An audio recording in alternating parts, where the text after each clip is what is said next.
आप सभी का ग्राम सेवा न्यूज चैनल में तहे दिल से स्वागत करती हूँ।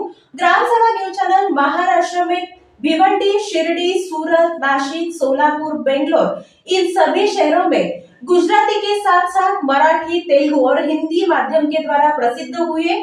आज ही ग्राम सेवा न्यूज चैनल को सब्सक्राइब करें, शेयर करें और लाइक करें।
తెలంగాణలో కాకుండా రాష్ట్రంలో తెలంగాణ రాష్ట్రంలో ప్రతి జిల్లాలో విలేకరులకు చాలా సమస్యలు ఉన్నాయి.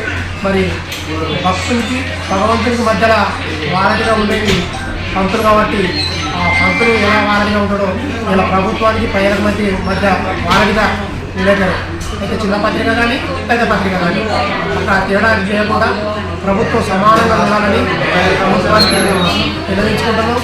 అంతేకాకుండా అగ్నిశమ సంబంధంలోనే వాళ్ళకి నివాస స్థలాలు ఇవ్వాలి, అగ్నిశమ సంబంధం వాళ్ళకి ఉచిత బస్ ఇవ్వాలి అనేది కాకుండా అగ్నిశంతో సంబంధం లేకుండా ఏ సంస్థలు అయితే పనిచేస్తారో ఆ కార్డు ఉన్నట్టయితే సంస్థ నుంచి ఆ కార్డులో ప్రతి ఒక్కరికి బస్ పాసు పిల్లలకు ఉచిత రవాణా సౌకర్యము, అదే మంచి వైద్యాలు అందించాలి ఉచితంగా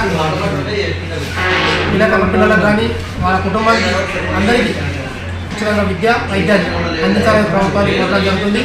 మరి ప్రతి జిల్లాలో ఇంతవరకు తెలంగాణ ప్రభుత్వం కూడా గతంలో చెప్పింది ఇళ్ళని ఇంతవరకు కూడా లేదు. 2 సంవత్సరాల నుంచి మరి ఈ ప్రభుత్వం అన్న ఇప్పుడైనా చొరవ తీసుకొని రేవంత్ రెడ్డి గారు మరి నివాస స్థలాలు ఇవ్వాలని మేము కోరడం జరుగుతుంది.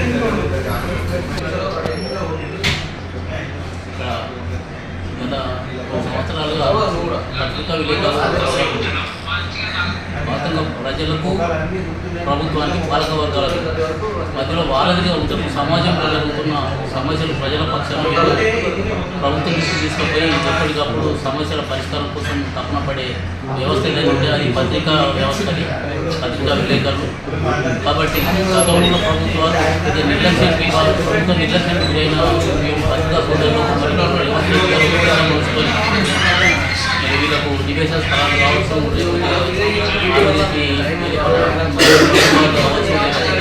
విద్యా వైద్యం వాళ్ళ నివేశన స్థలాల పరంగా ప్రభుత్వ పరంగా ప్రత్యేకమైన దృష్టి పెట్టి న్యాయం చేయాలని చెప్పి కోరుకుంటా ఉన్నాం.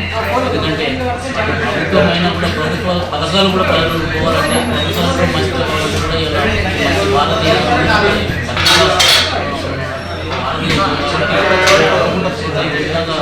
ముఖ్యమంత్రి రేవంత్ రెడ్డి గారు తీసుకొని అన్ని మరొకసారి పత్రికా విలేకరులు చేసే సేవలను మనం గుర్తించాలని చెప్పి తెలియజేస్తాం.